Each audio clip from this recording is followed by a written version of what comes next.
Hola, hola, hola, muy buenos días, tardes o a la hora que usted me esté viendo. Eh, Mi nombre es Carlos Alberto y yo les voy a platicar sobre las condiciones físicas. Bueno, pues para las condiciones físicas es muy importante tener la calidad en el ambiente y muchas veces las condiciones físicas de las empresas nos generan pues riesgos, pero a largo plazo, y eso puede ocasionar enfermedades o, o de la misma persona que ya tenga como una enfermedad congénita, perdón.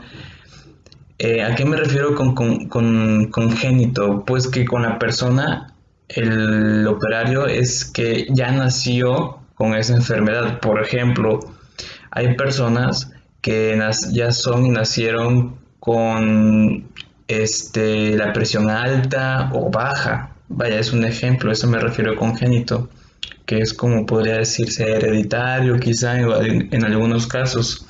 Bueno, dice aquí, en el caso de que la calidad del ambiente interior no sea adecuada, se pueden ocasionar molestias y perjudicar al trabajador. ¿Ves? Así como yo les había explicado. Bueno, les platicaré un poquito sobre la iluminación. Pues básicamente la iluminación es ese proceso por el cual se transforma la luz, podría decirse, en unos impulsos nerviosos, a los cuales esos impulsos a nosotros nos genera sensaciones. La sensación te puede quemar, calor, la temperatura, a eso me refiero. Bueno, pues para hablar de la iluminación, digamos que para que sea el concepto de iluminación es cuando la luz es emitida y, y por el cual incide en una superficie o algo, a eso se refiere la iluminación. Y la iluminación siendo entonces la iluminación la cantidad de flujo luminoso. Entonces, la iluminación. Bueno, aquí en esta imagen que les acabo de colocar y una fórmula arriba, a la E me refiero que es la iluminación, y F se refiere al flujo luminoso y A se refiere a la superficie que se va a medir en metros cuadrados, perdón, el flujo luminoso se va a medir en lúmenes. Ok, entonces es como esa es la fórmula en sí de la iluminación, que iluminación es igual al flujo luminoso que que se va a sacar como con luxes y lúmenes, perdón, y el A que es la superficie, es lo que va a abarcar toda esa, o sea, la A que va a abarcar pues lo que es la iluminación, ok. Bueno, Este, en este caso les muestro, bueno, en los puestos de trabajo con pantallas de visualización de datos debe existir una iluminación general. Claro, aquí menciono que debe existir una iluminación general, una iluminación adecuada y pues una buena iluminación son de los agentes que más confort nos dan a nosotros para el buen funcionamiento en una empresa. Aquí en la imagen menciono una iluminación general en donde estoy abarcando cierto espacio para que el operario pueda observar lo que está haciendo sin dificultades. Ok, disculpen. Oh, se me movió. Ahora les platicaré sobre la fatiga visual. Bueno, la fatiga visual es bueno, fatiga visual, su definición, pues se considera como una alteración funcional una alteración en los ojos debido a las demandas de los músculos oculares y de la retina, a fin de obtener una focalización fija en la imagen sobre la retina. Ok, pues la fatiga visual no es nada más ni nada menos al cansancio continuo en donde nosotros estamos expuestos. ¿Y qué nos puede generar la fatiga visual? Bueno, es muy importante, como les mencionaba sobre la iluminación. La iluminación juega un factor muy importante para la fatiga visual, ya sea porque normalmente si estamos en la computadora y tenemos luz a contraste, nos puede ocasionar fatiga visual porque nos estamos enfocando, o sea, todo está en el enfocamiento de los ojos, eso es muy importante, el estar enfocando y también las distancias en donde están las cosas. También si yo estoy en una posición muy lejos, no podré observar y tendré que esforzar, o sea, mis ojos se esfuerzan de más al enfocar lo que yo estoy leyendo, también con cosas borrosas y en todas esas cosas. Esos son algunos de los factores del cual la fatiga, se puede provocar la fatiga visual. Aquí menciono donde el ambiente juega un papel también muy importante para la calidad de la iluminación, teniendo en cuenta las especificaciones del monitor y todo eso. Vaya, hay muchos factores que generan la fatiga visual.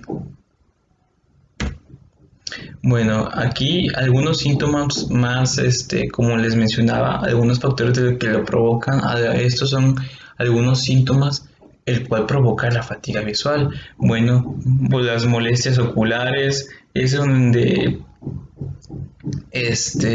molestias con, por ejemplo, cuando nos arden los ojos, ojos cansados, en donde estamos horas y horas en el monitor. Esto, por ejemplo, ese es un factor muy, muy importante porque para nosotros los estudiantes estamos expuestos mucho tiempo en la computadora y eso nos genera fatiga visual y también es por la iluminación y el cómo nosotros nos estemos exponiendo a esa iluminación constante que genera pues una computadora, pues, un ejemplo. Otro de los síntomas son los trastornos visuales, en donde aquí menciona unas post-imágenes al cerrar los ojos. A eso me refiero a lo que genera, para que se tengan una idea de qué es post-imagen, hagan de cuenta, ustedes recuerdan cuando se quedan viendo, por ejemplo, mucho tiempo a una lámpara, entonces, y después volteamos a ver cualquier cosa, aún se queda como el deslumbramiento se queda todavía fijo por algún momento. Eso es como posimágenes. En síntomas extraoculares, perdón,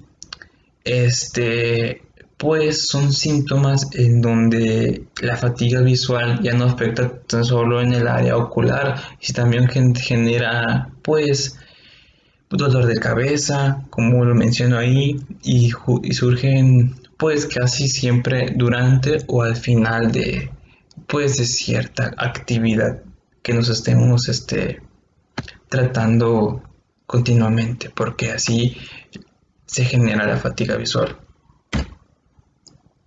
Bueno, al hablar de la iluminación y deslumbramiento, bueno, aquí la iluminación y deslumbramiento. Bueno, pues aquí disponemos de dos clases de iluminación, que es la natural y la artificial. La iluminación natural no es nada menos ni nada más que el mismísimo sol que nos genera luz natural, y pues eso nos genera, pues presenta grandes ventajas sobre la iluminación, puesto que es más barata, ¿saben? Y a cierta hora la iluminación natural nos genera pues iluminación, o sea, nos deja observar cabalmente los colores y presenta una iluminación de hasta 100.000 luxes, o sea, es demasiado y gratis aparte. Ahora también, bueno, estuve investigando otra iluminación natural, es lo que generan las luciérnagas. Un dato curioso. Bueno, y entonces la iluminación artificial es una lámpara. En pocas palabras, es algo en donde el ser humano está creando luz a través de artefactos. Y dice aquí la definición, el cual es suministrada por fuentes luminosas artificiales como lámparas incandescentes o fluorescentes. Hola, hola, venimos de nuevo. Un dato interesante. No sabía que la aplicación solo grababa 10 minutos y yo me la pasé hablando de corrido toda esta diapositiva, así que seré un poquito más breve a la hora para que no vaya recortando tanto. A eso me refiero. Bueno, en la iluminación, como les mencionaba, hay dos tipos de iluminación, naturales y artificiales. Aquí, como les mencionaba, está el sol. Les mencionaba las luciérnagas, que es una natural, una iluminación natural, y la radiación eléctrica, los flashazos, ¿no? Eso es natural. Y los artificiales, como les vendríamos diciendo, son las lámparas incandescentes, lámparas de luz, diodos, fluorescentes, etcétera. Para aquí dice distribución general y localizada. Bueno, para una distribución general y localizada, definimos como distribución general una distribución de la iluminación en el cual nosotros abarcamos toda la zona en específico. Por ejemplo, tenemos una habitación que este es mi cuarto y según los cálculos se necesitaba solo una lámpara con cierta capacidad de lúmenes a la cual nosotros nos investigamos y nos genera toda la iluminación necesaria. Pero en este caso da una iluminación general en esta habitación. Con iluminación localizada es un ejemplo muy básico, es una lámpara. Es una iluminación en donde solo está enfocada en un lugar en específico, podría decirse. Dice, la iluminación artificial puede ser directa, semidirecta e indirecta. Con la iluminación directa tenemos nada más y nada menos en donde en donde la iluminación se aprovecha el 90 al 100%, en el cual la luz generalmente son pantallas colgantes o apliques de paredes, genera sombras duras de intensidad. Es simplemente la misma lámpara general al cual nosotros estamos expuestos. Esa sería una iluminación directa. Eso me explico. Y está directa porque estamos directamente con la lámpara. En una iluminación semidirecta, se los puedo explicar de una manera. Miren, con esta imagen, tenemos una imagen aquí adelante, qué tonto. La directa, como les mencionaba, la general, estamos abarcando todo y igual estamos directamente. La semidirecta es donde existe un difusor, es como la directa, pero existe un difusor de luz. Por ejemplo, muestro dice iluminación directa y el difusor distribuye parte de la iluminación hacia arriba. Entonces, digamos que la iluminación directa en sí, lo que nosotros estamos enfocando, principalmente lo que queremos alumbrar, ya es de una manera más tenue, ya no es con tanta intensidad que como una iluminación directa. O sea, existe un difusor que distribuye parte de la luz en otra parte para que así no sea tan fuerte. En una iluminación artificial también existe la indirecta, que es prácticamente un ejemplo súper facilísimo. Bueno, aquí mostramos las lámparas hacia arriba y las distribuimos hacia arriba y es el reflejo que genera la luz hacia nosotros. Entonces, nosotros hemos estado en cuartos oscuros y tenemos nuestro celular y prendemos el flash y en vez de iluminar lugares específicos, porque es mucho el deslumbramiento que tiene ese flash, colocamos nuestros celulares boca abajo y el flash pega hacia el techo y así hace una iluminación distribuida de cierta forma, pero indirectamente. Por ser indirecta, a no ser que el no ser que lo esté enfocando directamente no significa que no ilumine, porque sigue habiendo la iluminación en sí. En el deslumbramiento existe un deslumbramiento directo y reflejado. Primero les explicaré qué es el deslumbramiento. El deslumbramiento es, ¿cómo se los puedo explicar? Es causado por una fuente de luz fuerte en nuestro campo visual que nos genera molestia. molestia y fatiga visual. Es una luz muy fuerte que nuestros ojos no son capaces de asimilar, ¿saben? Eso es como el deslumbramiento, es el flashazo de una foto, ¿no? Cuando te quieren tomar una foto y, venía con flash, te deslumbra. Ese es el ejemplo muy básico del deslumbramiento. Ese es el directo en el cual te flashean directamente la cara, directo. Y el reflejado es cuando el mismo deslumbramiento se refleja ya sea pues por el brillo, reflejos de un brillo muy elevado procedentes de superficies pulidas, vidriosas o que van a dar el sol. Es como cuando tenemos un reloj y tenemos el reflejo de la luz que pega en nuestro vidrio de reloj y sí, luego estamos hasta molestando a personas con la luz que refleja en nuestro reloj y así deslumbramos a las personas jugando, ¿no? Pero eso genera fatiga visual. Ese es un ejemplo muy, muy básico. Bueno, para el nivel de la iluminación y los valores sugeridos. Bueno, esto es fácil de entender. Esos valores cuando queremos, bueno, ese es un punto muy importante a la hora de colocar nuestra iluminación en ciertas zonas, porque primero debemos saber en sí qué queremos hacer en esa habitación o zona que queremos iluminar, porque si solamente sabiendo lo que queremos hacer en ese sitio, en esa zona, tendremos sugerencias como en esta tabla. Tenemos una sugerencia en el cual, por ejemplo, en un cajero nos sugieren tener entre 300 y 500 luxes. En una recepción entre 100, 150 y 200.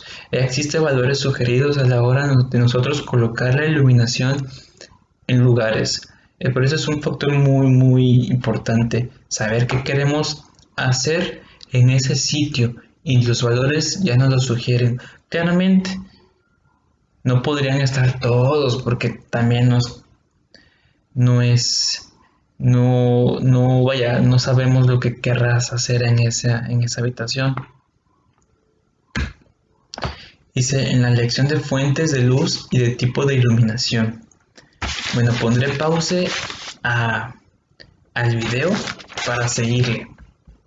Y así no se me alargue tanto este video, se corte a media exposición, media parte. Volvemos con esta diapositiva para que no se me cortara empezar de nuevo la grabación. Bueno, en esta parte tenemos la elección de las fuentes de luz y de tipo de iluminación. Aquí no hay nada más ni nada menos que yo te estoy dando a entender que para que elijas unas fuentes de iluminación, escojas tu iluminación, debes de tener en cuenta o de investigar antes unas características para que así logres una buena iluminación.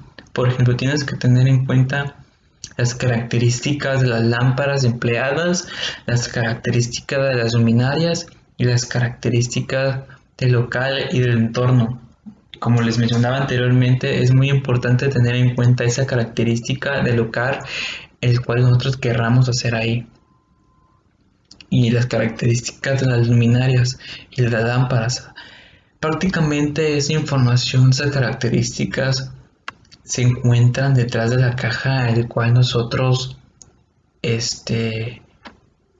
al adquirir un foco, atrás de ese foco de la cajita de las instrucciones nos genera esas características de las lámparas empleadas y las luminarias, o sea, la capacidad que nos va a generar en lúmenes esa lámpara. Ya nos vienen especificadas esas características. Aquí también para ese no es nada más y nada menos que yo te doy a entender unos parámetros, o sea, te digo unos parámetros principales que debes de tener en cuenta para la elección de las lámparas. Tienes que tener en cuenta pues la eficiencia energética, el rendimiento luminoso que se ve atrás de las instrucciones de la caja de la lámpara. Bueno, Hay que tener en cuenta las características de la vida media, el tiempo que puede durar esa lámpara. Hay lámparas que dice duración de vida 5 años, es un ejemplo. Esas son de las más baratas. La tonalidad de la luz, si queremos luz blanca, luz amarilla o cualquier otro color. La estabilidad del flujo luminoso, como les venía diciendo, la capacidad de iluminación que nos va a proporcionar en lúmenes esa lámpara. Bueno, para las luminarias, dice mediante los elementos que constituyen la luminaria es posible distribuir adecuadamente el flujo de luz en las lámparas. Es prácticamente el dispositivo que nos va a poder o nos va a tener o dar la capacidad de poder distribuir la luz en estas lámparas. Así, eso nos permite ocultar el cuerpo brillante de las lámparas, evitando así el deslumbramiento. También nos permite centrarse más o menos en el estrecho del flujo luminoso y proveniente de las lámparas. ¿Sí me entendieron? No es muy difícil entender estas. Bueno, aquí concluyo y por siguiente les mostraré una práctica, y con esta práctica nos va a ayudar para poder escoger cuántas lámparas colocar en cierta zona. Es una actividad repito, el cual nos va a poder ayudar para saber cuántas lámparas poner en cierto local que nosotros queramos colocar. ¿Sí me entendió? Bueno, y vamos a ello.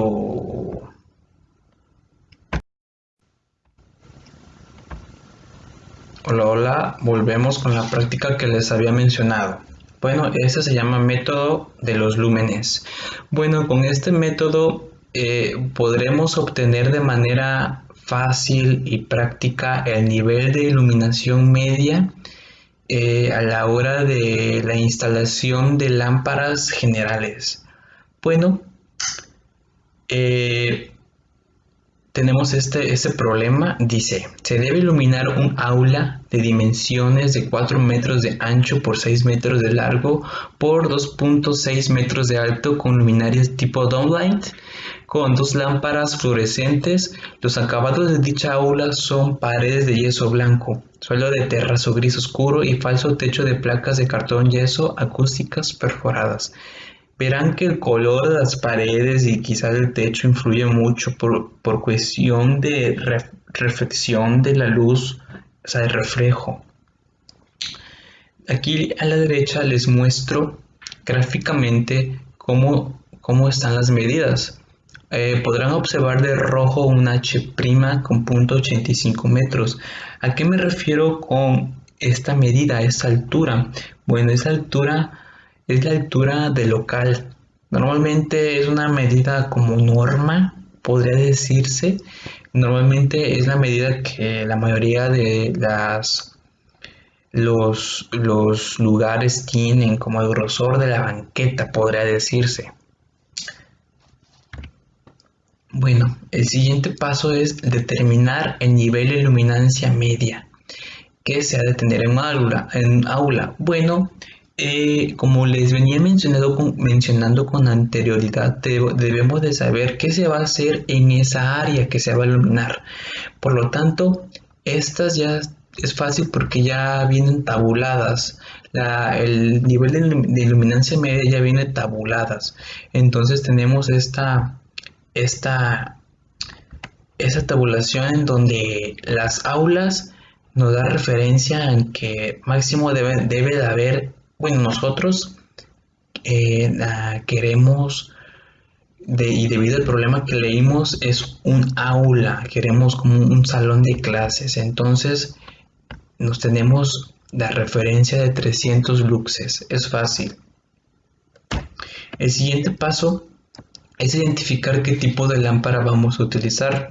Bueno, en este caso fácilmente lo podemos identificar en el texto que mencionamos que vamos a ocupar lámparas fluorescentes. Bueno, también el siguiente paso sería identificar el tipo de luminaria a utilizar. Bueno, para identificar el tipo de luminaria que vamos a utilizar, para ello pues debemos de consultar catálogos online de distintos fabricantes para ver pues lo que se acomoda a nuestras necesidades. En este caso tomamos esta luminaria y menciona ahí 2X TCL TEL con 2400 luminarias. Bueno, esta luminaria tiene 2 lámparas y cada lámpara genera 2400 lúmenes. 2 lámparas con esas especificaciones que mencionamos en el texto que leímos en el problema. Luego debemos de determinar la altura de la suspensión a la que se va a colocar las luminarias. Ustedes se pueden preguntar, ¿qué importancia tiene esta colocación de cuánto tiene que estar colgado un foco, ¿no? Bueno, es que hay casos, hay situaciones en donde se pueden tener locales de altura muy elevada. Entonces, un ejemplo es Costco, los centros comerciales en donde es altísimo y se tiene esta referencia para el cual poder colocar esas luminarias. ¿Ok? Como que ya tiene sentido, ¿no? Bueno, pues para determinar esa altura, ya vienen, podría decirse, tabuladas a las necesidades que nosotros tenemos. En este caso tenemos los locales de altura normal, oficinas, viviendas, aulas, etcétera, las alturas de las luminarias. Y en este caso, ocupamos una iluminación directa. Por lo tanto, en nuestro problema vamos a ocupar que nuestra altura y todo eso es óptimo. Entonces ocupamos esa formulita que está ahí. ¿Cómo se dice? La interpretamos, la hacemos con las medidas que están ahí. Con H', solamente sustituimos los valores y nos va a salir la altura que es de 1.75 metros. Ok, solamente se va a sustituir la H ahí por la altura que se tiene del plano. Recuerden que tenemos la altura de 1.75 metros, al cual se va a tener ya determinada la altura de la lámpara. Por ende, el siguiente paso sería calcular el índice del local K. Bueno, para sacar y tabular este índice de local, pues ya vienen estipuladas las formas de cómo hacerse, ya vienen las fórmulas. Por ejemplo, lo podemos sacar por el sistema de iluminación. El sistema de iluminación, en este caso ocupamos una iluminación directa y entonces ocupamos la fórmula K, que es A por B entre H por A más C, que prácticamente están sustituyendo los valores de la altura, el ancho, la altura, el ancho y el alto. Abajito mostramos la sustitución de los valores, que A vendría siendo el ancho de 4 metros por B, que es el largo de 6 metros, entre la altura que la acabamos de sacar, que es la altura pasada de 1.75 metros por A por B, que es el ancho por el largo. Entonces nos sale 137.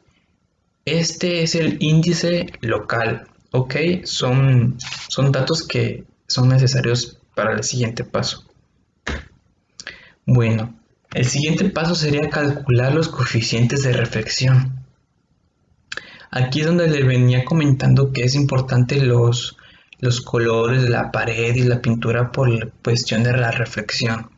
Bueno, en estos casos los coeficientes de reflexión ya normalmente se encuentran tabulados para diferentes tipos de materiales y superficies. En este caso, como dice el problema, vamos a ocupar el blanco, el techo acústico blanco no, si no, perdón, el blanco, ajá, el techo acústico blanco según orificios y el gris oscuro.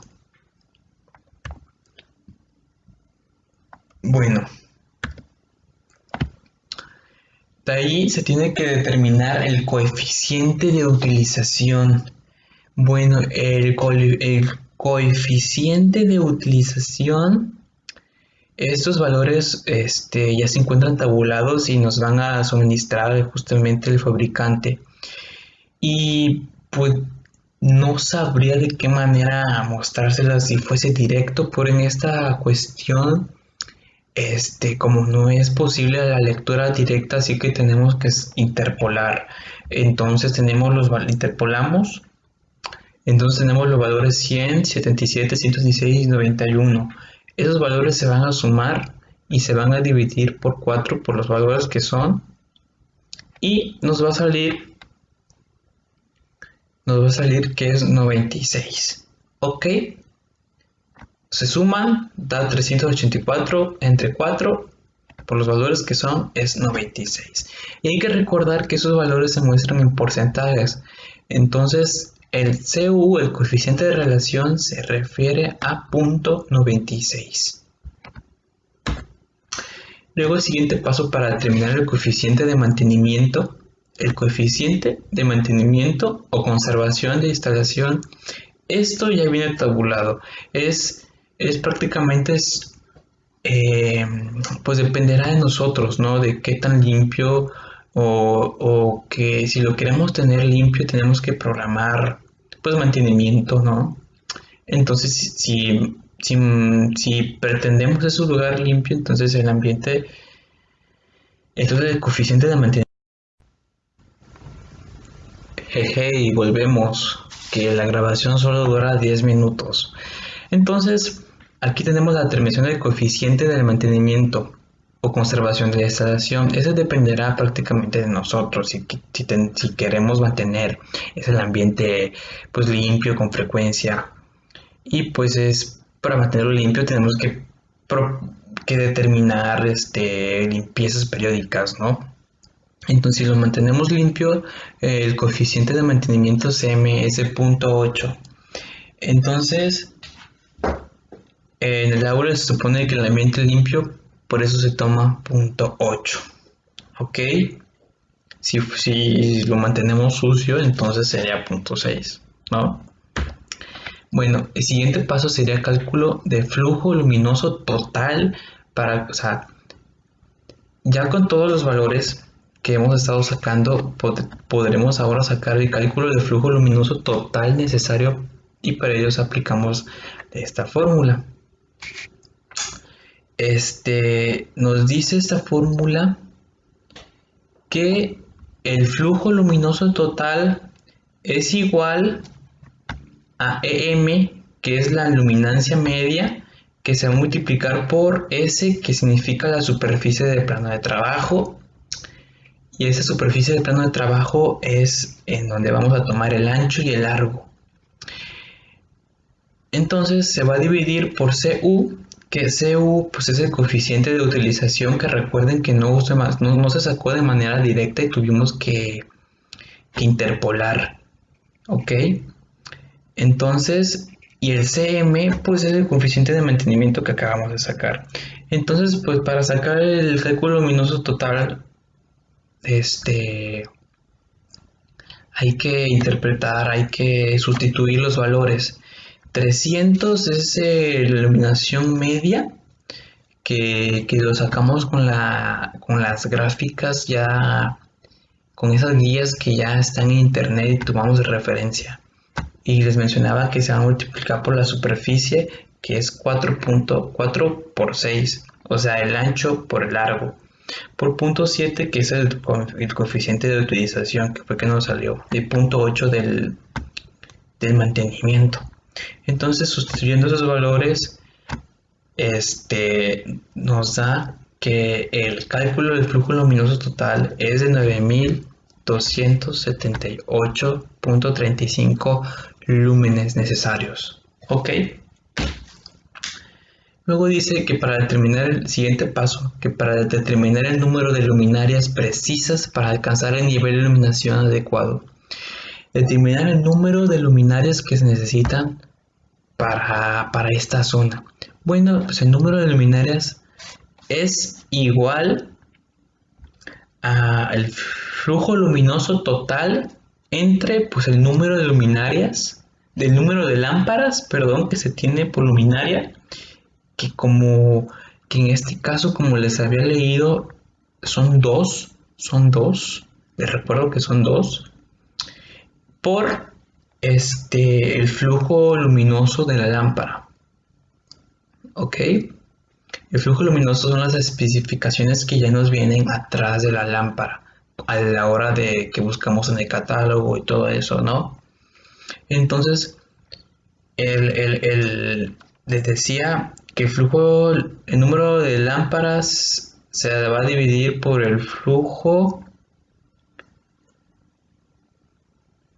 total, el flujo luminoso total entre el número de el número de las lámparas por flujo luminoso. Entonces solo sustituimos y nos da .93, redondeamos porque no se pueden poner 1.93 lámparas, no se puede poner 93% de una lámpara. Entonces redondeamos y nos sale que es decir que el aula tiene de colocar dos luminarias que tienen dos lámparas de cada de cada interior. Entonces vamos entendiendo, vamos paso por paso para que entendamos un poquito. Bueno, el siguiente paso sería establecer el desplazamiento de las luminarias. Bueno, pues para establecer este desplazamiento que va a tener el esparcimiento de cada luminaria, que en este caso pues nada más son dos, pues el ancho, aquí está la fórmula para tener el ancho de cada luminaria, pues el ancho que va a tener en esta luminaria, y esa ecuación que es para sacar el número de columnas de luminarias a lo largo, ¿no? Bueno, en este caso solamente sustituimos los valores que tenemos, que es en el ancho, n total, que es lo que sacamos, pero ya no lo ponemos redondeado, ¿no? Lo ponemos como tal para que nos salga, y es 1.93 por A, que viene siendo pues el ancho, entre B, que vendría siendo largo. Entonces sería 1.3, no se redondea. Entonces es el ancho, debe haber un número de filas, debe haber número de filas luminarias que tiene que haber a lo ancho de cada local. Y para la siguiente es lo mismo, nos dieron dos, número de columnas de luminarias que tienen que haber a lo largo de cada local. Por lo tanto, este es el esquema que se va a manejar para la colocación de las luminarias que se tienen en el aula, que es, pues ese es el siguiente, es la distribución de las lámparas, que nada más son dos. Y ustedes se preguntarán o tendrán así esa duda si es que lo analizan un poco. ¿Por qué? Bueno, es un dato que las lámparas deben como que estar más cerca de la pared para que haya una buena distribución, ¿no? De la iluminación, y aquí tenemos la iluminación correcta. Bueno, por último, para evaluar el número de luminarias, para evaluar si el número de luminarias determinado antes es el correcto o no, gracias a los puntos anteriores, bueno, pues a todos los valores que sacamos, que es el número de luminarias, por el número de lámparas, por el ¿cómo se llama? El flujo luminoso total, por el coeficiente de utilización, por el coeficiente de mantenimiento entre S, que es la superficie, que como le venía mencionando con anterioridad, se sustituyen todos esos valores y nos va a dar 300, tiene que ser menor o igual que, ¿no? Si dice que 300 10.4 debe ser mayor o igual a 300. Por lo tanto, 310 es mayor a 300 o igual.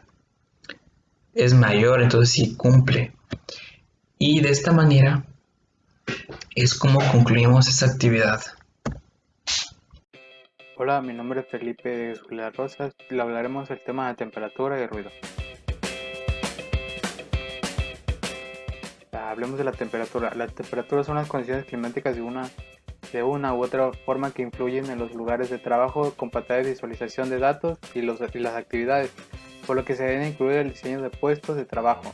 Entre los factores del ambiente térmico tenemos la temperatura, la humedad relativa, ventilación, que puede ser la velocidad del aire, así como el trabajador, el tipo de actividad que realiza, su metabolismo y vestimenta que utiliza.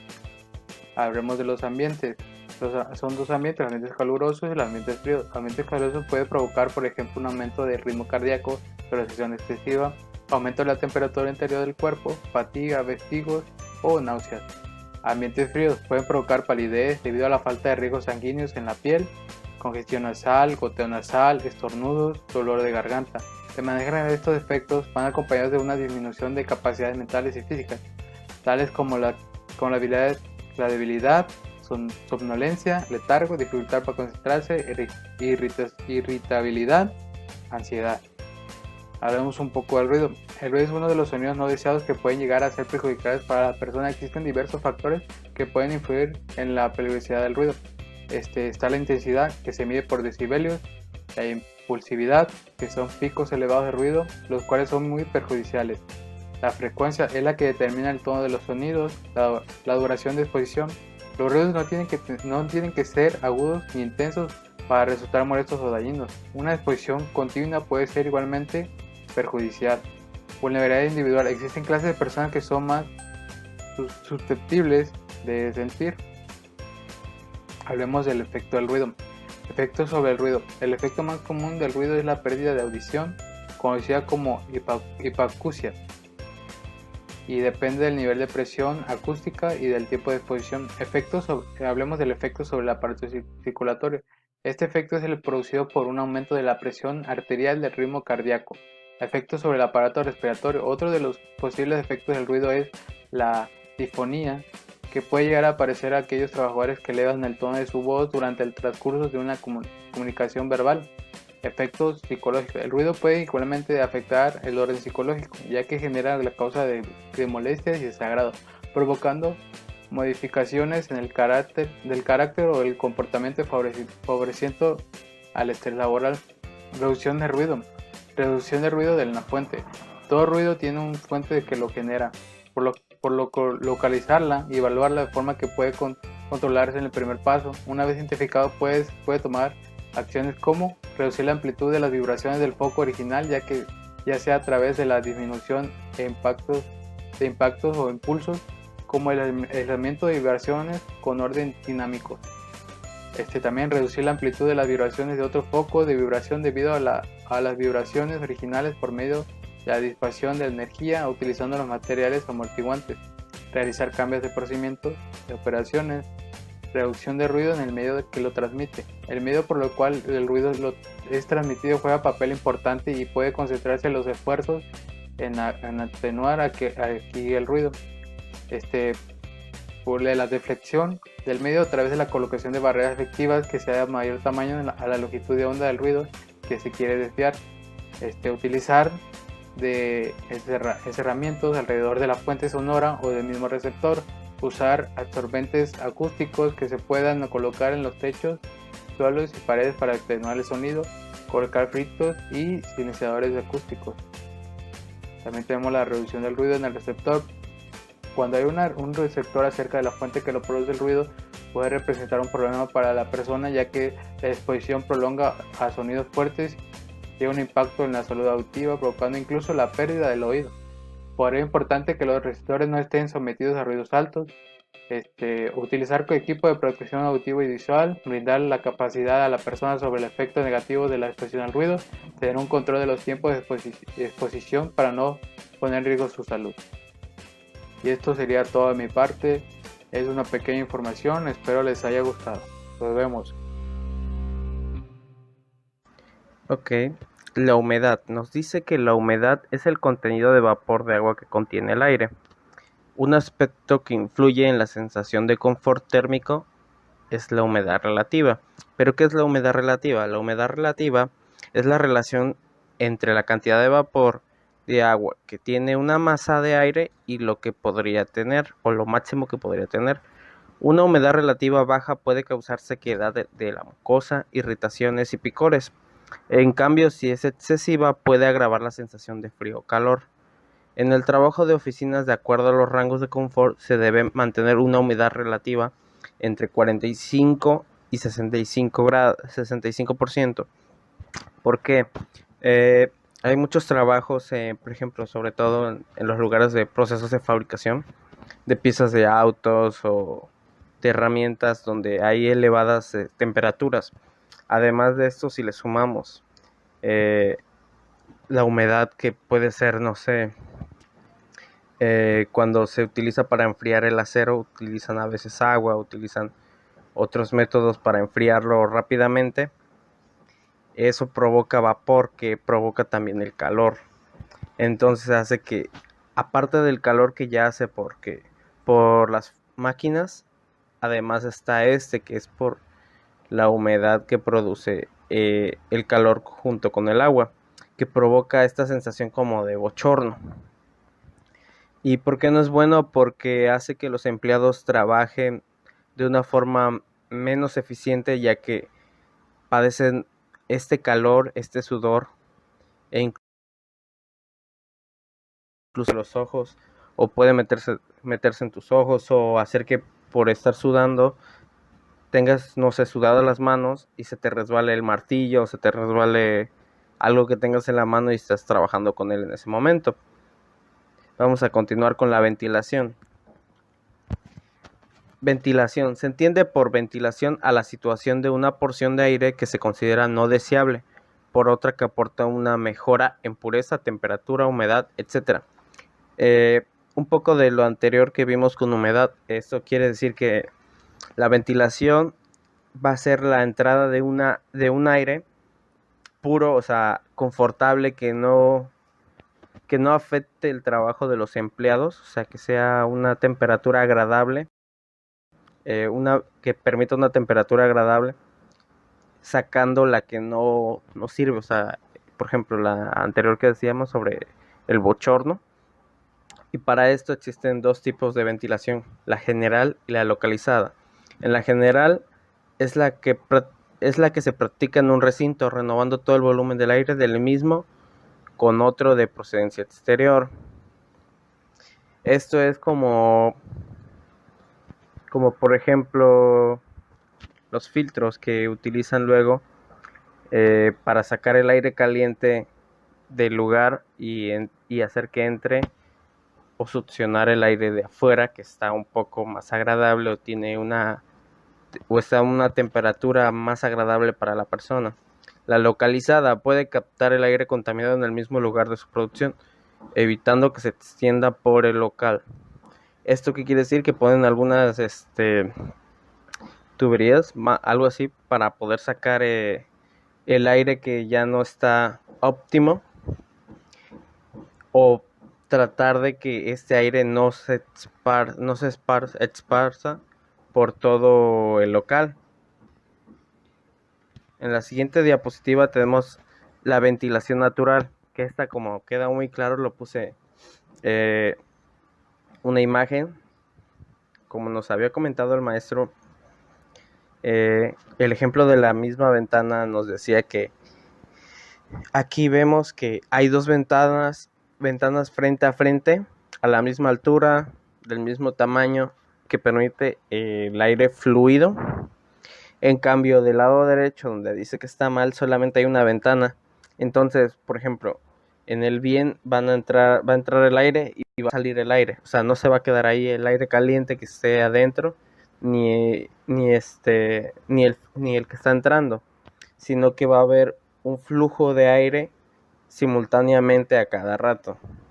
Y en el mal no, en el mal va a entrar el aire y se va a quedar el caliente y el otro, y ya no va a haber flujo, se va a quedar todo ahí. Después tenemos la ventilación forzada. Esto es, como vemos en la primera imagen, la del centro, una ventilación que va a permitir que entre aire frío y el caliente salga hacia arriba. Eso es una ventilación forzada, como podría ser en muchas empresas que tienen respiraderos o ductos de ventilación también. Después tenemos dos subtipos de ventilaciones forzadas, que son la ventilación por sobrepresión y la ventilación por depresión. Una va a entrar de abajo y va a salir hacia arriba, y la otra va a entrar de arriba y va a salir hacia abajo.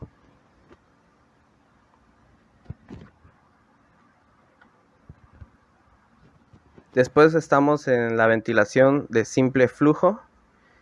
Esta, como su nombre lo dice, de simple flujo, solamente es una ventilación que va a tener solamente una entrada y una salida. O sea, va a entrar el aire caliente y todo lo va a succionar. Por ejemplo, en la imagen que podemos ver una campana. Por ejemplo, en el lugar donde yo trabajo, yo soy mesero, en la cocina tienen una campana como en todas las casas, pero ellos tienen una campana grande. Entonces todo el aire, todo lo caliente, todo el bochorno va a subir por la tubería hasta que llega a lo más alto y lo va a sacar. Esa es una ventilación de simple flujo. Y por último tenemos la ventilación de doble flujo. En esta se va a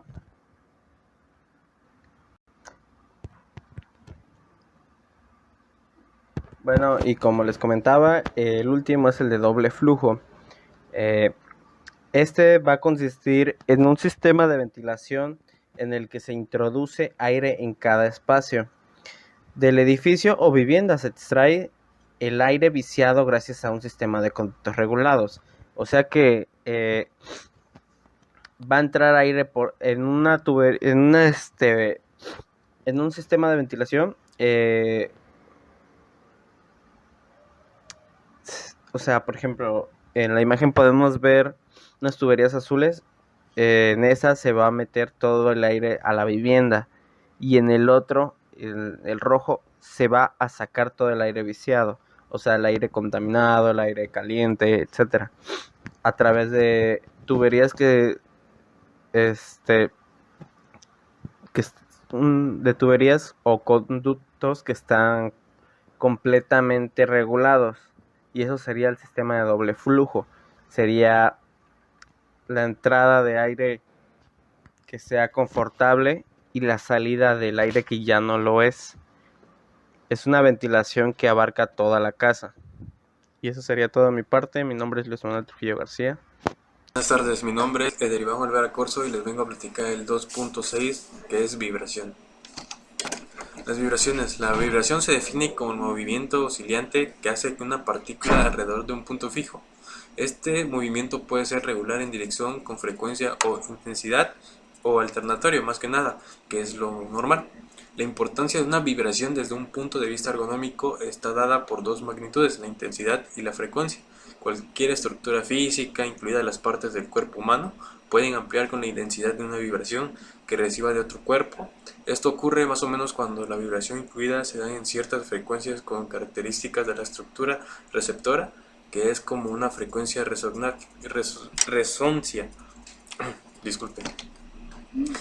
Parte del cuerpo que afecta. Bueno, las vibraciones globales pues afectan al cuerpo en su totalidad. Las vibraciones parciales afectan a un subsistema del cuerpo. Las más conocidas son las vibraciones manos-brazos. Es importante saber que las diferentes partes del cuerpo poseen una determinada frecuencia de resonancia y que las vibraciones que reciben estas frecuencias pueden ser amplificadas en sus intensidades o por lo tanto seguramente sus efectos son nocivos. Por ejemplo, una de las partes del cuerpo humano más importantes en el estudio de las vibraciones es el formado por el tórax y abdomen, debido al efecto resonante que se produce con frecuencia entre 3 y 6 Hz. Es interesante conocer la entonación con el propio cuerpo, que ejerce más que nada una frente intensidad de una cierta vibración. Por ejemplo, la cabeza de un individuo individuo que está en una posición de pie sobre una plataforma vibrante recibe aproximadamente 30 dB menos que los pies, donde se encuentra el foco de vibración. Las características físicas. Las vibraciones libres, periódicas, pues son las más sencillas, que se describen de acuerdo al modelo de movimiento armónico simple. Las vibraciones no periódicas. Fenómeno transitorio por los golpes, choques, etcétera, en los que se produce una descarga de energía en un corto periodo de tiempo, que se debe realizar un análisis de frecuencia de choque independientemente de la forma o duración del mismo. Las vibraciones aleatorias, cuando el movimiento es irregular debido a las fuerzas externas que modifican la amplitud de las ondas sucesivas, que más o menos son las superficies irregulares. La vibración producida en procesos de transformación. Las interacciones entre pieza de máquinas y elementos transforman choques repetidos que se traducen en vibraciones por el funcionamiento de la máquina o materiales, motores, alternadores, etcétera, por fallos de maquinaria, desgastes de superficie, fallos de mantenimientos y piezas de maquinaria sueltas o desbalanceadas. De origen natural, pues son los aleatorios, que dependen del fenómeno natural, difícilmente visibles. Por eso son los vientos, las tormentas, los sismos, etc. Las vibraciones se caracterizan por la frecuencia, que es el número de veces por segundo que se realiza en el ciclo completo de oscilación y mide en hercios, que es Hz o ciclos por segundo. La amplitud se puede medir en aceleración, metros por segundo al cuadrado, en velocidad, metros por segundo, y en desplazamiento de metros, que indican la intensidad de la vibración. El eje X, Y, Z del sentido de vibración de acuerdo a los ejes normalizados en las vibraciones mano-brazo o de cuerpo entero. Por el tiempo de exposición, pues es la duración. Por las vías de ingreso al organismo, y eso es todo. La vibración de cuerpo completo según la norma ISO 2631. La exposición a vibraciones de un cuerpo completo pueden causar daños físicos permanentes e incluso lesiones en el sistema nervioso. También pueden afectar a la presión sanguínea y al sistema urológico. Vibraciones del cuerpo completo. Estas ocurren cuando el cuerpo está apoyado en una superficie vibrante, por ejemplo cuando se está sentado en un asiento que vibra, de pie, o cuando estás de pie sobre un suelo que está vibrando, o recostado en una superficie vibrando. Esta aquí se puede ver en la imagen que tengo aquí en esta diapositiva, que es como pues ocurre, o sea, como que está vibrando el cuerpo parado cuando estás sentado y hay vibración, y cuando estás acostado o recostado y estás en vibración. Es una plataforma vibrante. Este es el cuerpo humano según pues la mecánica, ¿no? En esta imagen que se puede ver las caderas, la cabeza, el torso superior. Esto es con un tipo mecánico. Bueno, los efectos por tipo de frecuencia y vía de entrada al organismo. Estas son, según la IMSS, estas son las frecuencias, que por lo cual aquí estamos viendo el movimiento de balanceo de aviones, barcos y coches. En la baja de 1 a 20 Hz son vehículos de transporte que están vibrando, de hecho, vehículos industriales, montacargas, tractores, maquinaria de operaciones y plataformas vibrantes. Y en el otro de altas, que son 20 a 1000 Hz, son las herramientas rotativas, por ejemplo, que son las moledoras, las motosierras, los martillos picadores, y pues esos son los efectos sobre el organismo que viene aquí abajito, que podemos ver que depende a la cantidad de Hz, es el daño. Bueno, vamos con el 2.2, la ergonomía ocupacional. Bueno, la ergonomía es una disciplina que se encarga del diseño de lugares de trabajo, herramientas y tareas. Busca la optimización de los tres elementos del sistema humano, máquina y ambiente, para lo cual se elabora un método de la persona, de acuerdo a la técnica y a la organización. La ergonomía ocupacional se basa en la adaptación del entorno laboral para conseguir el bienestar del trabajador, contribuir positivamente en la salud y facilitar la correcta utilización de tareas y funciones. Los principios de la ergonomía ayudan a diseñar un entorno productivo que a la vez preserva la salud del trabajador y elimina o minimiza el número y las consecuencias de los accidentes y riesgos laborales. Bueno, en definitiva, el principal objetivo de la ergonomía laboral es evitar lesiones laborales y enfermedades profesionales. La importancia de la importancia de la ergonomía ocupacional. Bueno, para prevenir lesiones de enfermedades profesionales, las empresas realizan estudios ergonómicos para conocer los factores del riesgo ocupacional del puesto del trabajo y con su actividad laboral pueden influir a corto, mediano y largo plazo en la salud. A través de estos estudios es posible definir cuáles son las acciones ergonómicas más adecuadas para cada profesión, el entorno laboral, el lugar específico de trabajo. Por lo general, se precisa la intervención de tres áreas diferentes, que son los espacios de trabajo, herramienta, cuestiones de organización y planificación de tareas.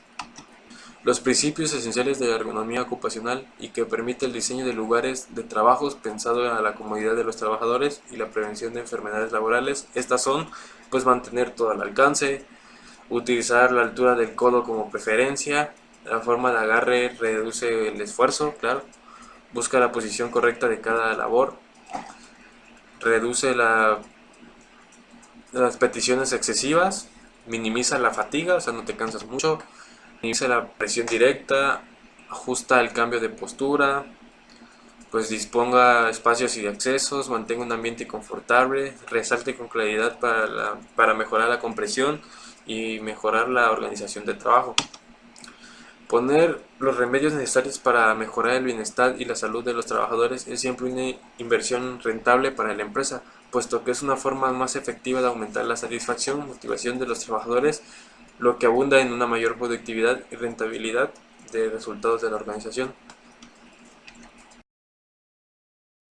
Hablaremos del estrés en el trabajo. Antes que nada, hablaremos de los antecedentes del estrés. Los antecedentes históricos del estrés vienen desde 1926, cuando Hans Selve, un joven austriaco de 20 años, estudiante de la carrera de medicina en la Universidad de Praga, se fijó que todos los enfermos a los que estudiaba presentaban síntomas comunes y generales independientes de su enfermedad.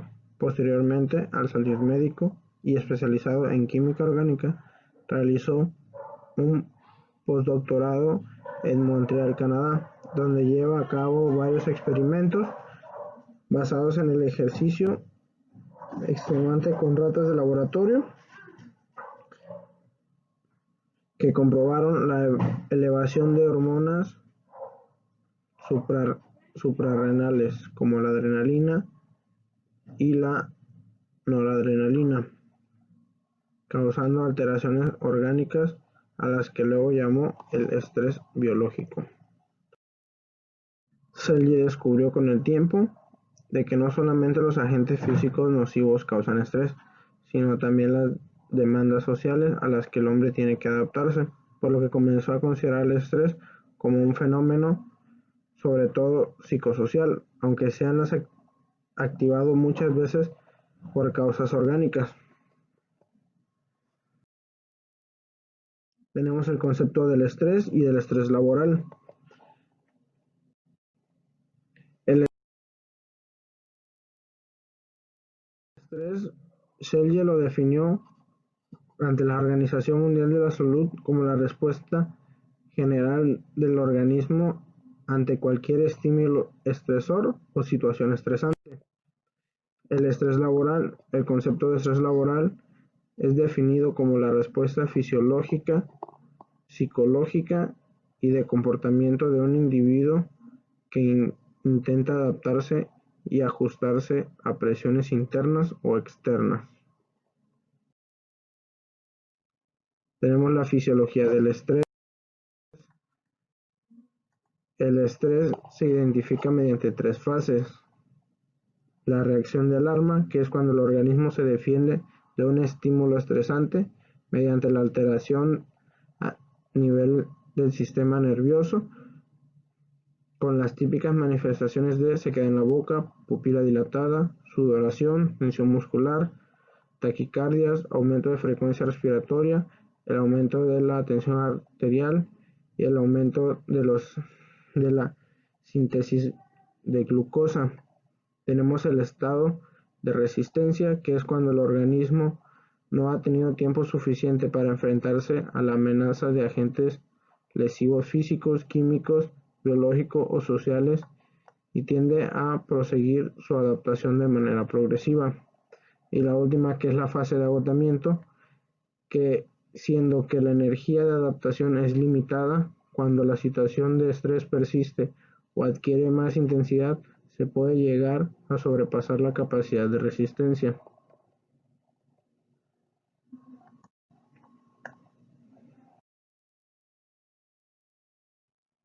Tenemos las causas del estrés laboral.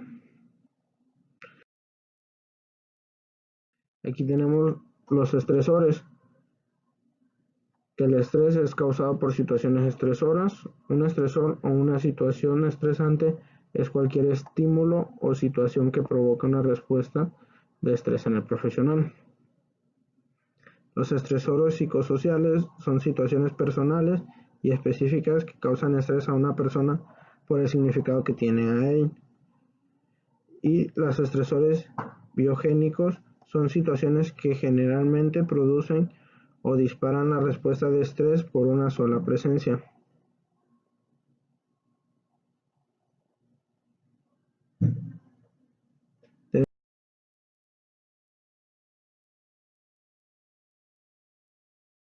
Tenemos los factores psicosociales en el trabajo. Y estos factores psicosociales tienen que ver con la percepción, experiencia y expectativa de los trabajadores con respecto a su desarrollo personal y las relaciones humanas. El estrés influye directamente con el aspecto social del trabajo, por lo que es muy importante estudiarlo. Tenemos que dentro de los factores que generan estrés para el trabajador, tenemos el desempeño profesional, las cuales abarca lo que es el trabajo con alto grado de dificultad y demanda de atención, las funciones contradictorias, la creatividad y la iniciativa restringida, las actividades de gran responsabilidad y las amenazas de demandas laborales. También tenemos por parte de la administración un mal liderazgo, una mala utilización de la habilidad del trabajador, una inadecuada delegación de responsabilidades, relaciones laborales ambivalentes, manipulación del trabajador, motivación deficiente, la falta de oportunidad de capacitación, la falta de reconocimiento a los logros y desempeño laboral y una remuneración no equivalente por parte de la organización y sus funciones. Tenemos que los factores estresores son la desinformación y los rumores, los conflictos de autoridad, la planificación deficiente, el trabajo burocrático y las funciones mal definidas. Dentro de las actividades que generan estrés son la carga de trabajo excesiva, los ritmos de trabajo apresurados, las actividades laborales múltiples, competencias excesivas y destructivas y una poca satisfacción laboral. En el clima del trabajo, las condiciones físicas inadecuadas, los espacios físicos restringidos, exposición a riesgos físicos constantes, un ambiente laboral conflictivo, trabajos conflictivos y con miramientos, menosprecio del trabajador, jornadas de trabajo excesivas y la duración indefinida de la jornada. En la parte de las cuestiones empresariales, las políticas inestables de la empresa, la falta de soporte jurídico por la empresa, los sueldos insuficientes, una falta de un buen seguro médico y la falta de la estabilidad laboral es lo que genera estrés en nuestros trabajadores. Tenemos los signos del estrés. Los principales signos del estrés son el agotamiento psicológico, los estados de confusión, las alteraciones psicosomáticas, que estas son, en estas entran más bien lo que son las cardiopatías, los accidentes de cerebro vasculares, los cuadros respiratorios agudos, los ataques de pánico, las enfermedades de piel, los escalofríos, estremecimientos, fiebres intermitentes, los padecimientos de garganta como son las anginas y las disfonías, la inflamación de ganglios, dolor y debilidad muscular, la fatiga extrema, las jaquecas, los dolores articulares. También tenemos los síntomas psicofísicos, que son la pérdida de memoria, la confusión y las perturbaciones visuales. Y también tenemos los trastornos del sueño como uno de los signos de estrés.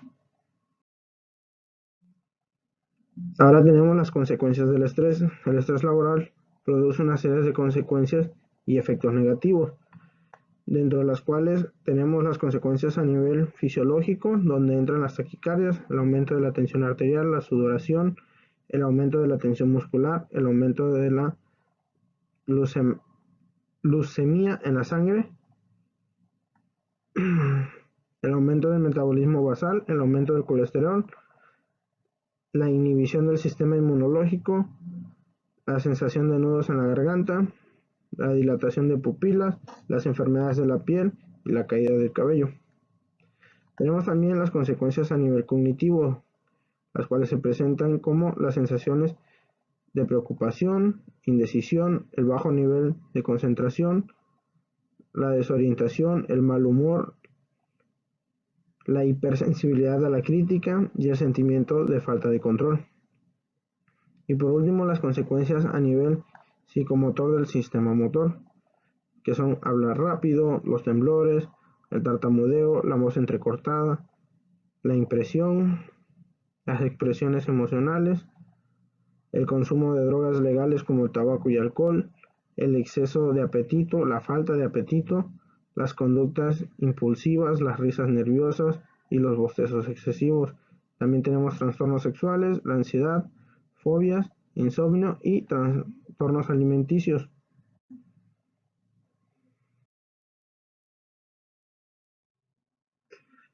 Tenemos los tratamientos y la prevención del estrés. El mejor tratamiento del estrés laboral, cuando se puede tratarse de un síntoma de la empresa, es un análisis de la cultura organizacional y sus fallas. Una empresa que ataca el estrés laboral como un problema de conducta de los trabajadores obtendrá el mismo resultado que una persona tratando solo el síntoma. Al cabo de un tiempo, sin estrés, este volverá con más fuerza bajo una forma diferente.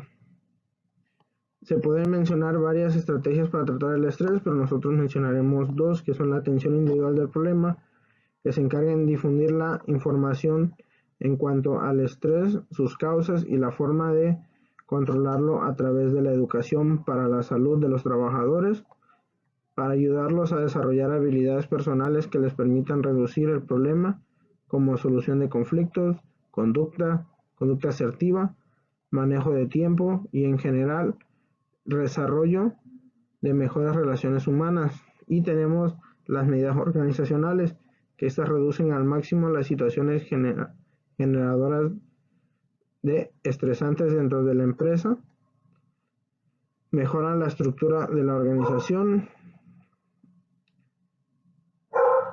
los estilos de comunicación, los procesos de formulación de decisiones, la cultura organizacional, las funciones de trabajo, el ambiente físico y los métodos de selección, y también la capacidad del la capacitación del personal. Ahora hablaremos de los principios de la ergonomía ocupacional. Como primero tenemos la postura del trabajo.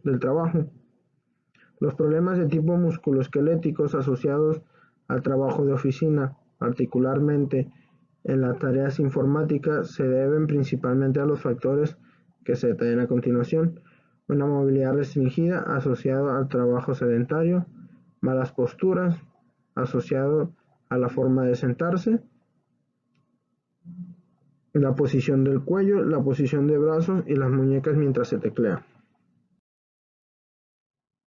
Tenemos lo que es la carga física, que durante el transcurso de una jornada de trabajo, el cuerpo humano es forzado a realizar trabajos físicos, ya sea mover el cuerpo o alguna parte de su cuerpo, transportar o mover objetos o simplemente mantener la postura del cuerpo. Para llevar a cabo estas acciones, el cuerpo activa los mecanismos adecuados para la contracción de músculos de las distintas partes del cuerpo, lo cual permite que realicen las actividades o ejercicios demandados.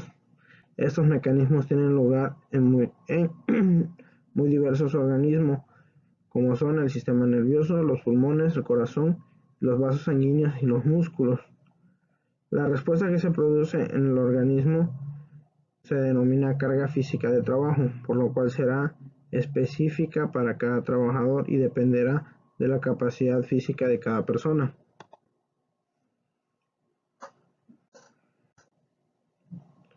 La evaluación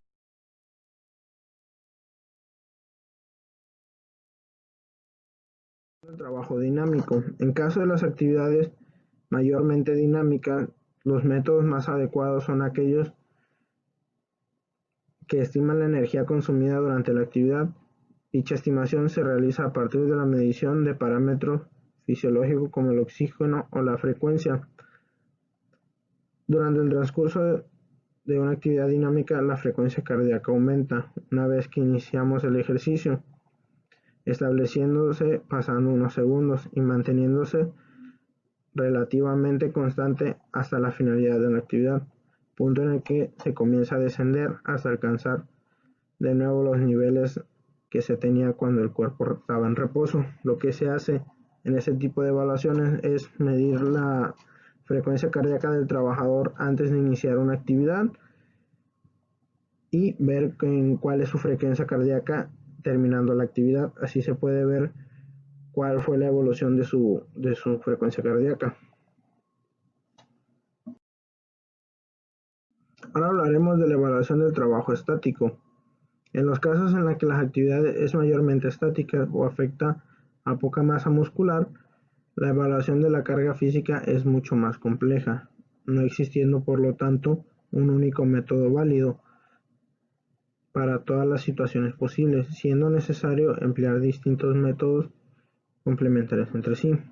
Dichos métodos pueden incluir, por ejemplo, técnicas biométricas, medición de las actividades musculares y medición de los ángulos articulares, entre otros.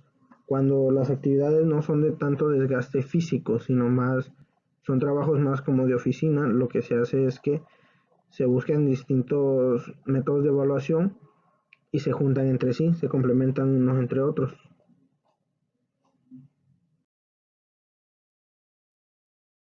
Ahora hablaremos de la fatiga física. La fatiga física o muscular es la disminución de la capacidad física de un individuo debido bien a una tensión muscular estática, dinámica o repetitiva, bien a una tensión excesiva del conjunto del organismo o bien a un esfuerzo excesivo del sistema musculoesquelético. Cuando la carga física del trabajador supera la capacidad del individuo, se llega a un estado de fatiga muscular, que se manifiesta con una sensación desagradable de cansancio y malestar acompañado de una disminución de rendimiento. Cuando el trabajador está expuesto a diferentes tipos de trabajos demasiado exigentes para él y no se tiene un descanso adecuado, se va cansando hasta un punto donde ya no puede más y se manifiesta esto que se le llama como una fatiga muscular, que es cuando el trabajador llega a sus límites y ya de plano ya no puede más.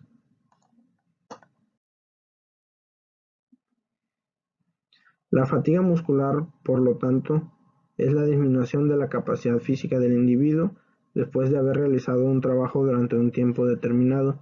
Estos esfuerzos excesivos pueden estar motivados, entre otras causas, por factores dependientes de una incorrecta organización del trabajo, factores dependientes del mismo individuo, que son como defectos visuales, lesiones esqueléticas y preexistentes, y condiciones ergonómicas en el ambiente de trabajo no satisfactorios.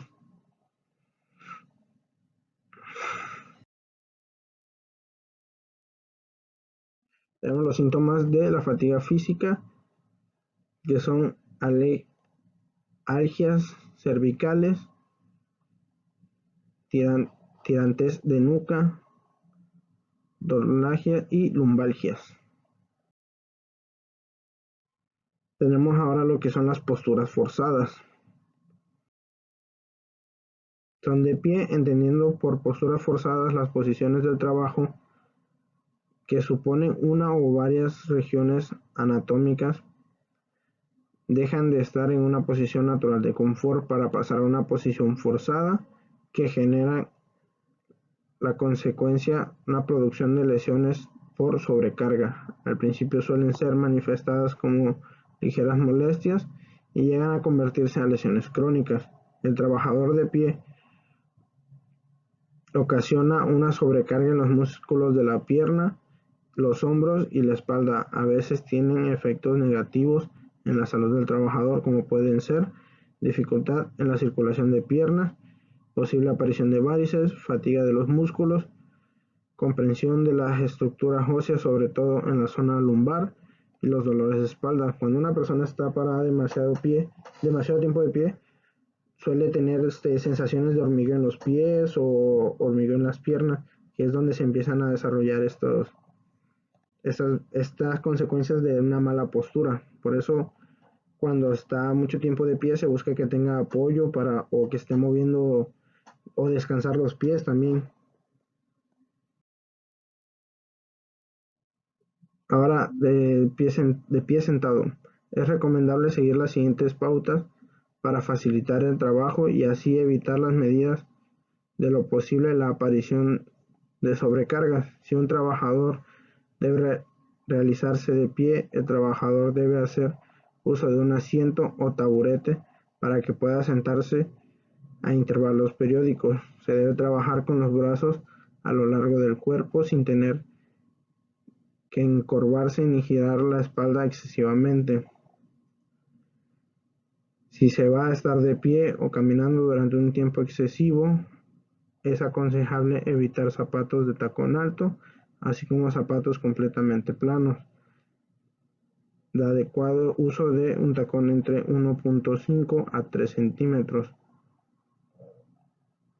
La superficie de trabajo debe ser ajustable a las distintas alturas de los trabajadores y las distintas tareas que se debe realizar. Si la superficie de trabajo no es ajustable, se debe facilitar un pedestal para elevar la superficie o una plataforma para elevar la altura. Es preferible que el suelo haya una estera para que el trabajador no tenga que estar de pie sobre una superficie dura. Si el suelo es de cemento o metal, la estera absorberá el peso de las pisadas, favoreciendo que las rodillas no se vean afectadas. El suelo debe estar limpio y liso y no ser resbaladizo.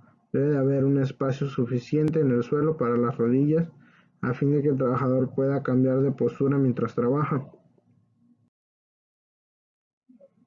A los trabajos sentados.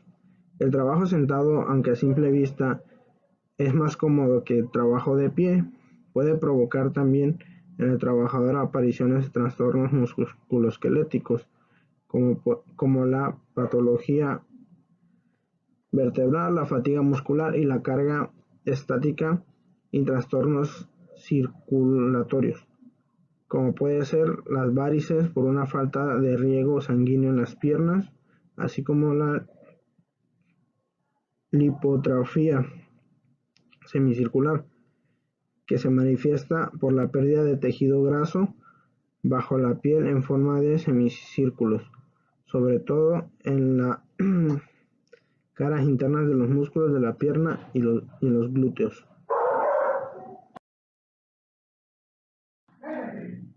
Durante la ejecución de un trabajo en una postura sentada, el trabajador debe elegir las siguientes recomendaciones: sentarse recto, cerca de las mesas, de la espalda, contra los respaldos, las rodillas dobladas y los pies en el suelo, así como la silla no fuera ergonómica, se debe usar un cojín para el apoyo en la parte baja de la espalda, mientras el respaldo contra el respaldo de la silla. Se debe disponer de un buen asiento.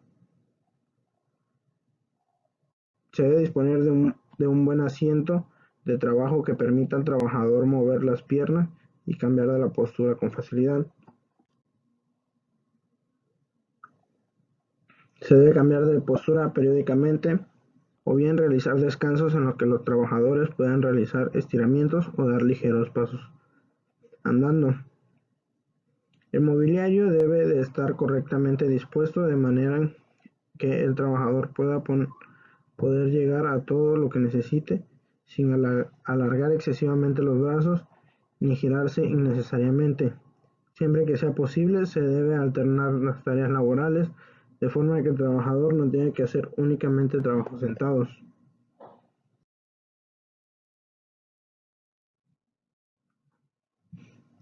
Los movimientos repetitivos. Durante la realización de cualquier trabajo podemos estar expuestos a la realización de movimientos continuos.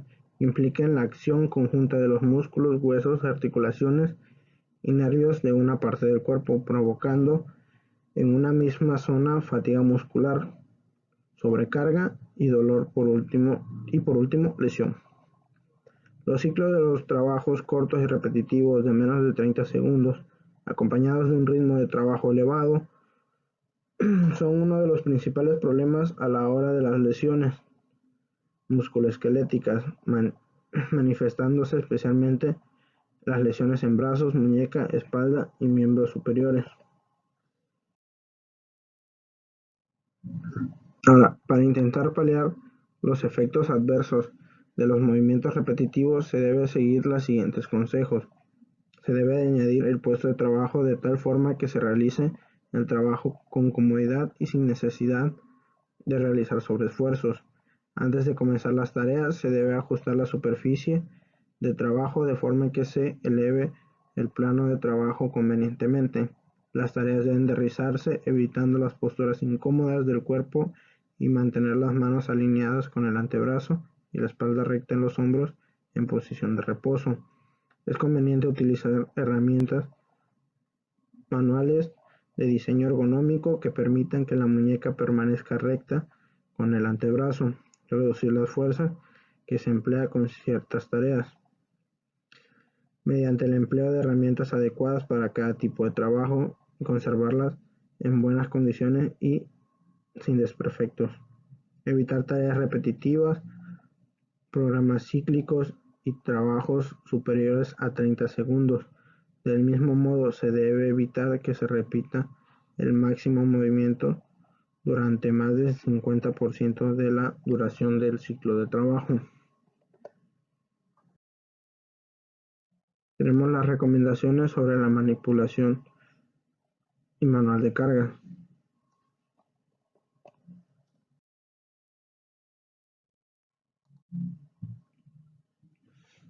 Tenemos que planificar el levantamiento. Para eso se recomienda utilizar la ayuda de mecánicas precisas. Siempre que sea posible, se debe utilizar la ayuda mecánica. Si no aparecen indicaciones en el embalaje, se observe bien la carga, prestando especial atención a la forma y tamaño, posible peso, zona de agarre y puntos peligrosos. Solicitar ayuda a otra persona si el peso de carga es excesivo o se debe adoptar una postura incómoda durante el levantamiento y no se puede resolver mediante la utilización de ayudas mecánicas. Tener prevista una ruta de transporte y el punto de destino final. El levantamiento, retirando los materiales que tropiecen a su paso y usar la vestimenta y calzado y equipos adecuados.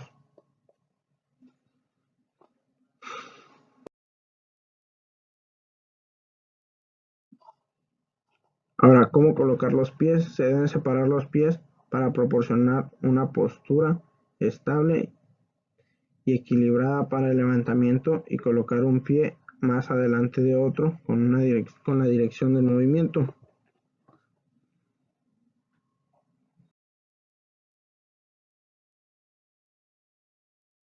Adoptar una postura de levantamiento. Doblar las piernas manteniendo en todo momento la espalda recta y mantener el mentón metido, no flexionar demasiado las rodillas y no girar el tronco ni adoptar posturas forzadas. Aquí tenemos un ejemplo de cómo se debe hacer la postura de carga, como aquí dice: flexionar las rodillas, espalda recta y el mentón metido. Esa es la forma correcta, y aquí se está haciendo todo lo contrario, se está levantando con la espalda erguida, y podemos ver que incluso el peso aumenta porque estás metiéndole, aparte del peso de la carga, estás metiendo el peso de tu propio cuerpo.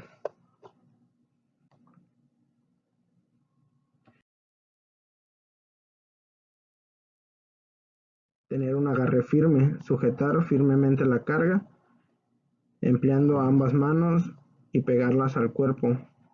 El mejor tipo de agarre sería el agarre en gancho, pero también puede depender de las preferencias individuales.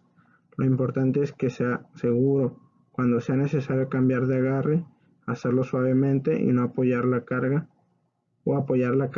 ya que incrementa el riesgo.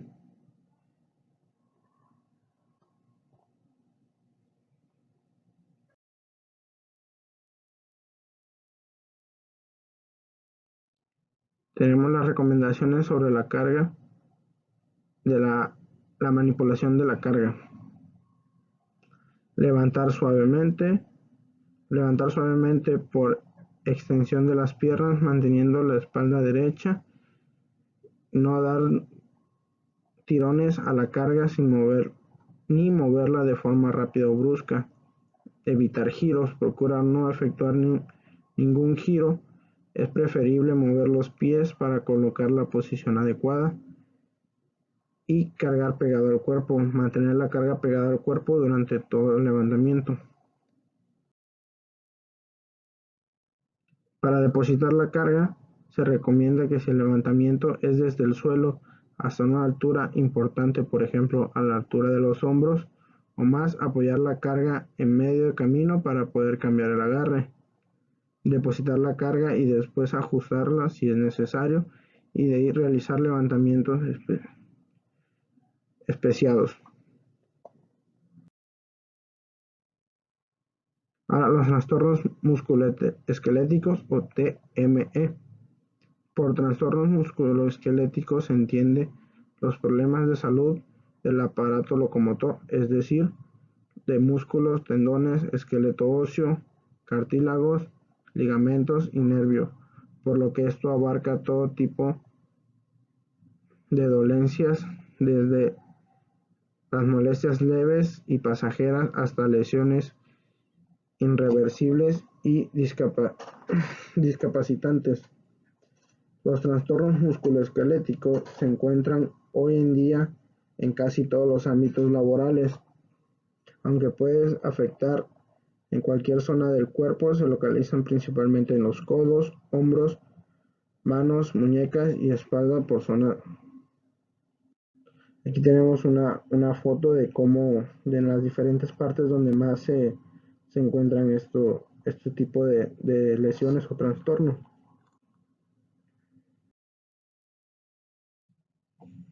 Los trastornos musculoesqueléticos de la espalda y factores laborales asociados. Ahora tenemos el síndrome cervical por tensión.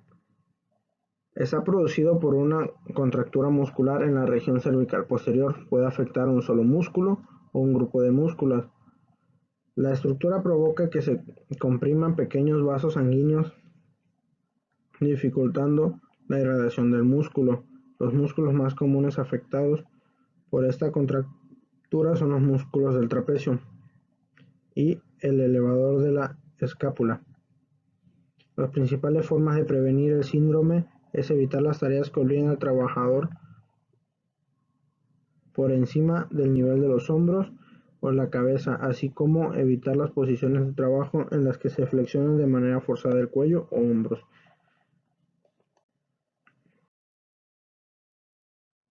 La lumbalgia se produce por una contractura en los músculos que se encuentran en la parte baja de la espalda, específicamente en la zona lumbar, debido a la sobrecarga continua de músculos en la zona lumbar. Se previene incluyendo evitar el esfuerzo lumbar, evitando unas posturas forzadas, alternando las posturas periódicamente. En el caso de que se requiera la manipulación de cargas, se debe limitar a la exposición durante largos periodos, así como minimizar la exigencia física. Los TME del hombro y factores laborales asociados. Los TME más comunes es la tendinitis del manguito de los rotadores. Se produce por una inflamación del grupo de tendones que forman en el manguito de los rotadores y que rodean las articulaciones glenohumeral. La estrechez de esta zona provoca un rozamiento con los tendones, con los huesos, provocando una inflamación, por lo cual puede determinar los tendones del manguito, pudiendo producir la fatiga del tendón o bien su ruptura. Para su prevención se debe evitar realizar trabajos por encima del nivel de los hombros, así como evitar la flexión o absorción forzada de los hombros por un periodo de tiempo continuado. Los TME del codo. La epicondilitis es un TME característico por una inflamación de los tendones de los músculos de la cara externa del codo, generando dolor en la cara externa del codo, concretamente en la región del epicóndilo. Estas lesiones están asociadas a trabajos combinados de fuerza y repetición. La fuerza y la contracción repetitiva de los flexores y extensores del codo, la cual puede ser causada por la flexión y extensión de la muñeca, incrementando el riesgo de la epicondilitis. Para prevenirlo se debe evitar las extensiones prolongadas de la muñeca, así como las tareas que provocan la concentración repetitiva de los flexores y extensores del codo. Si estos movimientos fueran necesarios para realizarse la tarea, se debe acometer un calentamiento previo de los músculos antes mencionados y después de la jornada de trabajo. Los TME de la mano. Aquí tenemos el síndrome del túnel carpiano. El túnel carpiano es un espacio localizado en la muñeca por el cual pasan los tendones flexores de los dedos y los nervios medianos. Estos limitado por los huesos de la muñeca y por el ligamento anular del cuerpo. El síndrome del túnel carpiano se produce por una compresión de los nervios mediante la tensión de los flexores de los dedos. Los síntomas pueden ser, entre otros, ardor, hormigueo frecuente y entumecimiento con picores en la espalda de las manos y los dedos, específicamente en el pulgar, índice y dedo medio. La prevención para evitar la aparición del síndrome del túnel carpiano conlleva evitar posturas prolongadas de la flexión de las extensiones de las manos, intentando por todo momento una postura natural por parte de la muñeca. Eso debe conseguir mediante un buen diseño ergonómico del puesto de trabajo. La tendinitis de mano o muñeca. La tendinitis es la inflamación de un tendón. La tendinitis en la muñeca, en la mano y los dedos de la mano se producen por un uso excesivo o movimientos repetitivos. Los síntomas pueden incluir dolor, hipersensibilidad, hinchazón menor y limitación de movimiento. La tendinitis de mano o muñeca está normalmente provocada por las elevadas repeticiones o esfuerzos en la mano o muñeca. El síndrome de vibración mano-brazo. La transmisión de vibración en el sistema mano-brazo puede conllevar una serie de trastornos neurovasculares conocidos en conjunto como síndrome de vibración en mano-brazo o síndrome de dedo blanco o enfermedad de Raynaud, caracterizada en sus etapas iniciales por un entumecimiento en los dedos, pérdida de la sensación de control y palidez en los dedos. Normalmente es debido a la exposición a vibraciones en condiciones de trabajo donde la intensidad de la vibración es transmitida de la mano y brazos del trabajador procedentes de maquinaria, herramientas o útiles vibrátiles. Tenemos los 12 principios de la ergonomía, los cuales son: mantener todo al alcance, utilizar la altura del codo como referencia, la forma del agarre, reduce el esfuerzo, buscar la posición correcta para cada labor, reducir las repeticiones excesivas, minimizar la fatiga, minimizar la presión directa, ajustar y los cambios de postura, disponer espacios y accesos, mantener un ambiente confortable, resaltar con claridad para mejorar comprensión y mejorar la organización del trabajo.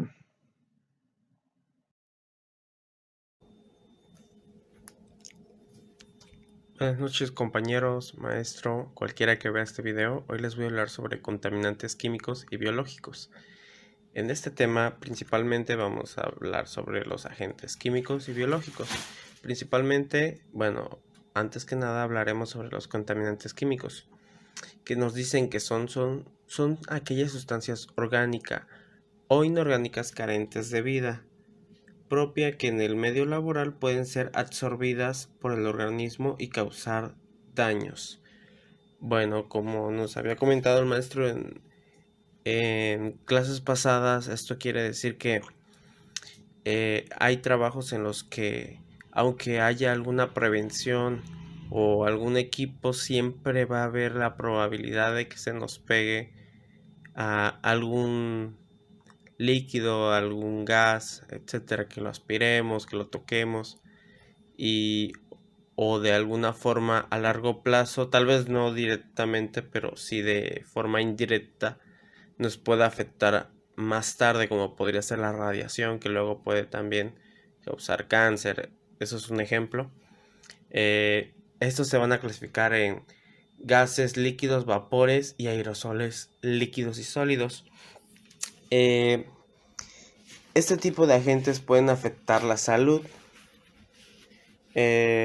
Además de esto, las vías de entrada hacia el organismo suelen ser vía respiratoria, como les comentaba, como vimos, se clasifican en gases a través de la respiración. Líquidos podría ser a través de beberlos, y los vapores, aerosoles también. La dérmica, la digestiva y la parental. Pasaremos a la siguiente diapositiva, que son efectos de agentes químicos, que nos dice, son aquellas sustancias orgánicas, que nos dice efectos agudos, asfixia, vómitos y hipertensión. Los efectos que se pueden ver, o sea, a simple vista podemos saber que la asfixia, los vómitos y la pérdida de visión. En cambio, los crónicos no podemos verlos tan fácilmente, que se dividen en dos, que son los reversibles e irreversibles. Los efectos crónicos, cuando pueden ser reversibles, es cuando se les llama así, cuando hay algún tratamiento o se puede tomar acciones para remediarlos, entonces se les denomina reversibles. Cuando son irreversibles es cuando no se puede hacer ya nada. Ahora hablaremos sobre los contaminantes biológicos, que nos dice que son organismos con un determinado ciclo de vida que al penetrar en el hombre determinan en él un efecto adverso para su salud, distinto a cada caso según su agente causal. Ok, esto, como sabemos, desde la materia de seguridad e higiene nos habían comentado el maestro que existen 4 grupos de contaminantes biológicos que pueden ser ingeridos por el ser humano a través de muchas formas, que puede ser a través de tomarlo, etc. Tenemos las vías de entrada al organismo, que son contacto dérmico, abiertas, la ingestión, que le ingerirlo, inhalación de aerosoles, o sea, respirarlo también. Aquí les que existen de riesgos biológicos, va desde el 1 humano. Permítame un momento. En el grupo 1 tenemos, por ejemplo, bueno, son los que al ser humano son muy difíciles, o sea, es muy poco probable que se esparza hacia los demás empleados. Tiene muy poca probabilidad y no se considera peligroso, por eso lo puse en verde. Después tenemos el grupo 2.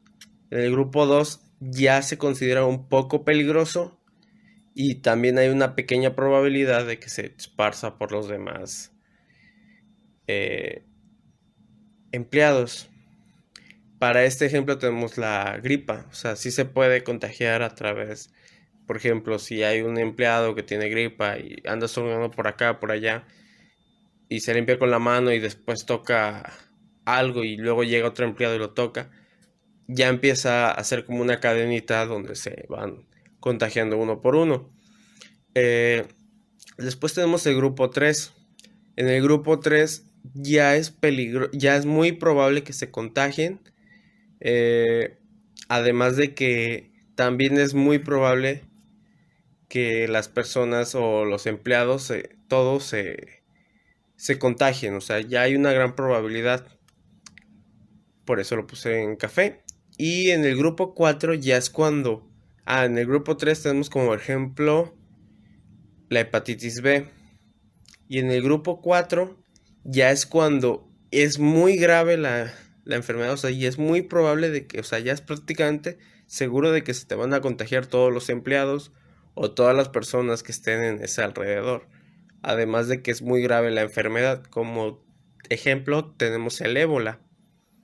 Y por último tenemos evaluación del riesgo. Ok, para saber, por ejemplo, de los grupos pasados que acabamos de ver, de los 4 grupos, ¿qué es necesario? Tenemos que identificar el agente biológico. O sea, no vamos a actuar, o sea, vamos a ver a las personas enfermas y no vamos a decir, no, pues tiene tal cosa o tiene lo otro. No, tenemos que identificar exactamente qué es a través de procesos, de que vaya algún doctor o vaya algún especialista.